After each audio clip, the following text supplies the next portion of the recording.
Dibujar líneas de campo eléctrico para diferentes configuraciones de carga y encontrar magnitudes de campo eléctrico a partir de las líneas equipotenciales. Objetivos específicos. Hallar los puntos de igual potencial y trazar a partir de ellas las líneas equipotenciales. A partir de una gráfica de voltaje en función de las coordenadas, determinar la magnitud del campo eléctrico. En la fundamentación teórica, sabemos que el potencial eléctrico es el trabajo que debe realizar una fuerza externa para atraer las cargas, para atraer una carga unitaria. Pues esta bien sea desde una referencia hasta el punto considerado como en contra de la fuerza eléctrica. Bueno, pues también es bien sabido que una superficie equipotencial es aquella en la que el potencial es constante, es decir, que tiene el mismo valor para todos sus puntos. Bueno, pues también las líneas equipotenciales siempre van a ser perpendiculares al campo eléctrico. Bueno, pues al evidenciar esto, pues en una forma tridimensional, estas líneas que se forman se ven como todo lo que son las superficies equipotenciales. Bueno, pues el movimiento a lo largo de una superficie equipotencial pues no realiza trabajo. Esto debido a que el movimiento siempre es perpendicular al campo eléctrico. Para la práctica de superficies equipotenciales tenemos una fuente en la cual tenemos nuestro polo negativo y nuestro polo positivo. Vamos a conectar a nuestras dos barras metálicas y con nuestro voltímetro vamos a conectar el cable común a la parte negativa de nuestro circuito y la parte positiva quedará libre para la búsqueda de nuestros puntos. Bueno, a cada grupo se le asignó distintas geometrías de un material, en este caso es aluminio, sobre una bandeja eh, llena de agua con sal. La idea de la práctica era o es buscar un potencial escogido por los integrantes en unas coordenadas dadas por un papel milimetrado debajo de la bandeja. Entonces, ¿en qué consistía? Buscar este voltaje que era escogido por los participantes de la práctica, buscar este voltaje en cualquier parte, en un punto. La idea era encontrar ese voltaje en una coordenada aleatoria. Como vemos acá, cada grupo tenía distintas geometrías de material. Para el grupo 1 se usó anillo-anillo, el grupo 2 anillo-anillo, perdón, el grupo 3 barra cilindro y el grupo 4 barra. Entonces, ¿qué se hizo? Con anillo-anillo, en cada extremo, se buscaba este voltaje. Y en estas coordenadas es donde encontramos el voltaje a encontrar, básicamente. Para esta práctica, cada grupo, con sus mismas geometrías, tendría que encontrar 4 voltajes distintos. En este caso, pues también se encontraban pues 4 coordenadas distintas, ¿no? Obviamente, para dar ese mismo diferencia potencial. Como vemos en estas gráficas, los puntos azules nos indican el primer voltaje, los puntos naranjas, el segundo voltaje, los puntos grises, el tercer voltaje y los puntos naranjas, el cuarto voltaje. Para cada grupo se le hacía la misma dinámica, por decirlo así. Estas líneas equipotenciales nos marcaban cómo era la geometría de nuestro conductor. Por ejemplo, al grupo 1, anillo-anillo, el anillo daba líneas equipotenciales circulares. En este caso, vemos cómo se reflejan en los puntos como esa forma de la línea equipotencial. Por ejemplo, anillo arriba nos da como una línea como curva, imaginándonos en la parte de abajo también una línea curva. Para nuestra segunda parte nos disponemos a tomar medidas cada 2 centímetros para así hallar el valor del campo el cual podemos ver que si nos acercamos a nuestro polo negativo va a tender a cero, y si nos dirigimos hacia nuestro polo positivo podemos ver que él aumenta. Vemos que la barra es recta, obviamente, y nos da una superficie más o menos derecha. En vez, cuando está el anillo abajo, nos da una superficie redonda. Lo mismo aquí pasaba con el grupo 3, que era barra cilindro. La barra nos daba superficies equipotenciales planas. En este caso, nos da una recta. Aquí nos da más derecho. Aquí como empieza como a tornarse, dar una curva, y aquí ya empieza a dar una curva. Ya que en la parte de abajo está el cilindro y en la parte de arriba está la configuración de barra cilindro. O sea, la barra es plana, pues nos da una superficie equipotencial plana.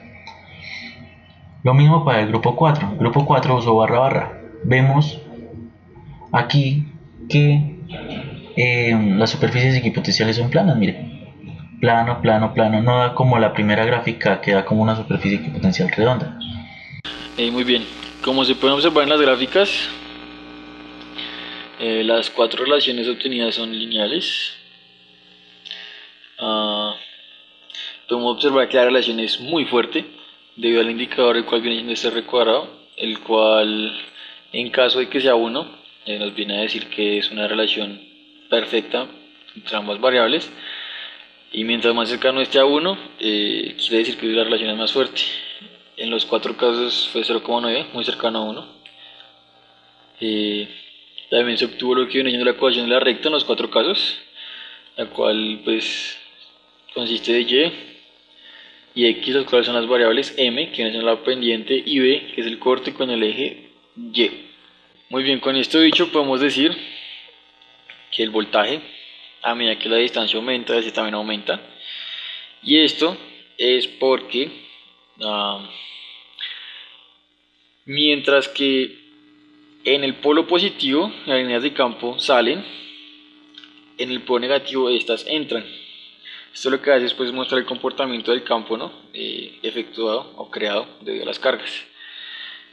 Nos pudimos dar cuenta que mientras más nos acercamos al polo positivo, las cargas, el voltaje, la diferencia potencial aumenta, y esto es debido a la cantidad de trabajo que se está efectuando. La diferencia potencial muestra la cantidad de trabajo que está sucediendo en ese sector. Entonces, lo que pasa es que el trabajo es alto, ya que está expulsando líneas de campo, y a medida que nos acercamos al polo negativo, líneas de campo están entrando y el trabajo efectuado es menor. Muy bien.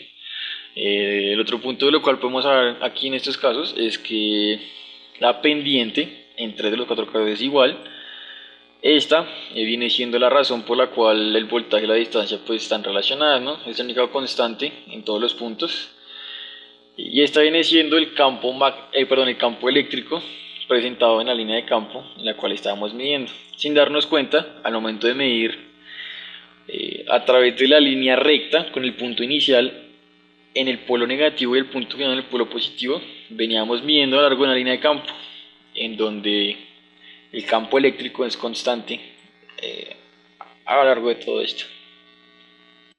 Muy bien, a continuación empezaremos con lo que viene siendo la segunda parte de la práctica de laboratorio. Lo que esta parte de la práctica buscaba era que los estudiantes reconocieran lo que viene siendo la relación entre la distancia y el voltaje.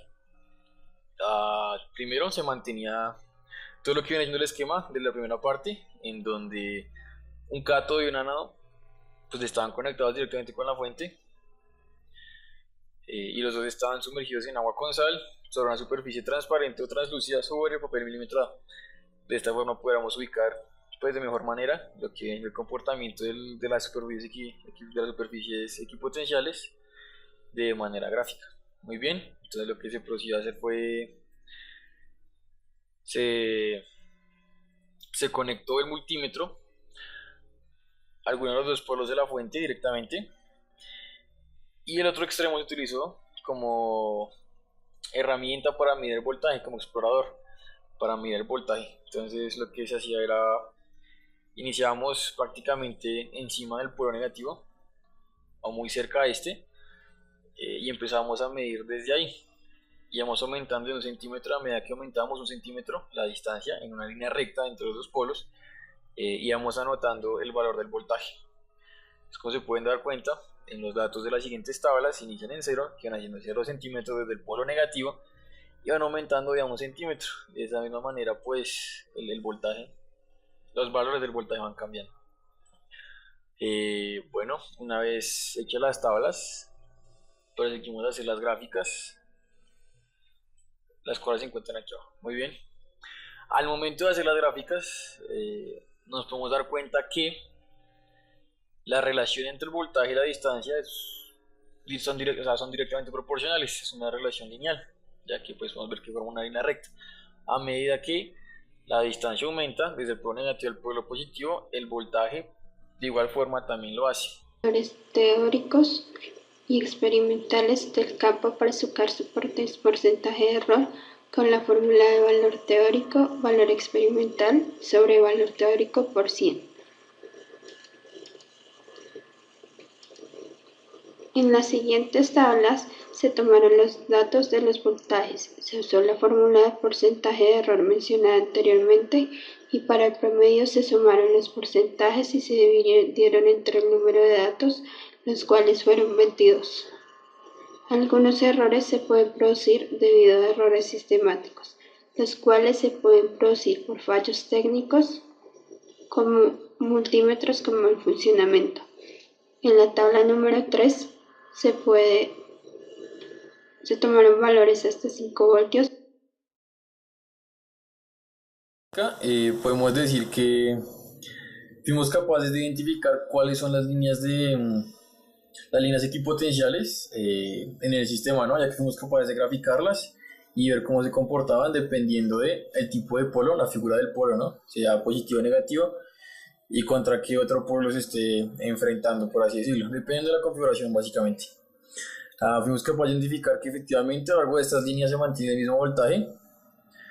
También fuimos capaces de identificar la relación directa entre lo que viene siendo distancia desde el polo y voltaje, como son directamente proporcionales, y como a lo largo de una línea recta entre los polos se crea una línea de campo en donde básicamente el campo eléctrico es constante y el voltaje, a diferencia potencial, aumenta a medida nos vamos acercando al polo positivo. Nos pudimos dar cuenta que efectivamente la ecuación de V, que es voltaje, que es igual a campo eléctrico por distancia E por X, funciona, no en la mayoría de los casos, por lo menos en nuestra práctica, ya que el porcentaje de error fue relativamente alto en varios casos, pero en la mayoría se mantuvo bajo, siendo un porcentaje de error promedio de 4 o 3%.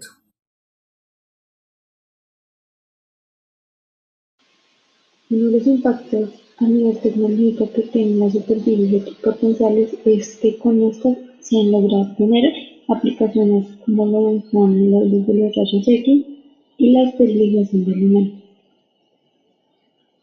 Los rayos X son por esas ondas de tipo electromagnético que son emitidas por los electrones internos de un átomo. Una de sus grandes características es que están en condiciones de atravesar diferentes cuerpos y lograr una impresión fotográfica. Tradicionalmente se emplearon películas fotográficas para captar y registrar los rayos X.